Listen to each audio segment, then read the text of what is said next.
കേന്ദ്ര സർക്കാർ ജീവനക്കാർക്ക് ദീപാവലി ധമാക്ക ഓഫർ. ദീപാവലി ദസറയോടനുബന്ധിച്ച് ക്ഷാമബത്തയിൽ 3% വർധനവ്. ക്ഷാമബത്ത 55% നിന്ന് 58% വർദ്ധിപ്പിക്കുക. 2025 ജൂലൈ 1 മുതൽ മുൻകാല പ്രാബല്യത്തിൽ അധിക ക്ഷാമബത്ത ലഭിക്കും. 49 ലക്ഷം ജീവനക്കാർക്കാണ് ആനുകൂല്യം ലഭിക്കുക. വിവരങ്ങളുമായി എസ് നന്ദഗോപൻ ചേരുന്നു. നന്ദഗോപൻ, കേന്ദ്ര സർക്കാർ ജീവനക്കാർക്ക് വലിയ ദീപാവലി സമ്മാനം ലഭിച്ചിരിക്കുന്നു. ക്ഷാമബത്തയിൽ 3% വർധന. കൂടുതൽ വിവരങ്ങൾ നന്ദഗോപൻ.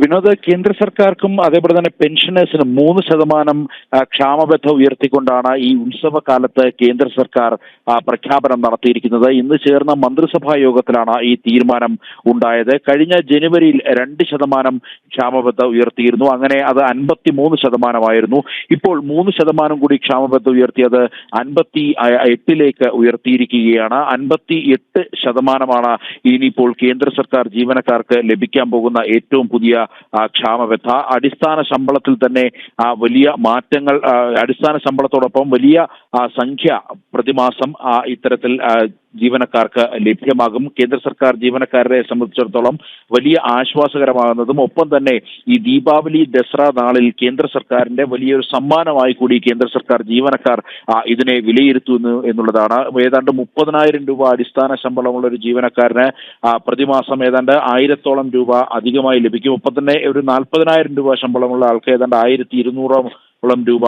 അധികമായി ലഭിക്കുമെന്നുള്ളതാണ്. ഈ 7ാം ശമ്പള കമ്മീഷന്റെ നിർദ്ദേശപ്രകാരം കൂടിയാണ് കേന്ദ്ര മന്ത്രിസഭാ യോഗം ഇന്നിപ്പോൾ ഇത്തരത്തിലൊരു തീരുമാനമെടുത്തിരിക്കുന്നത്. വിനോദ്, തീർച്ചയായും ക്ഷാമബത്തയിലാണ് 3% വർധനവ് വരുത്തിയിട്ടുള്ളത്. കേന്ദ്ര ജീവനക്കാർക്കും പെൻഷൻകാർക്കുമാണ് കേന്ദ്ര സർക്കാരിൻ്റെ ദീപാവലി ദസറ സമ്മാനമായി ഇത് ലഭിക്കുക. വിവരങ്ങൾ നൽകുകയായിരുന്നു ഡൽഹിയിൽ നിന്നും നന്ദഗോപൻ.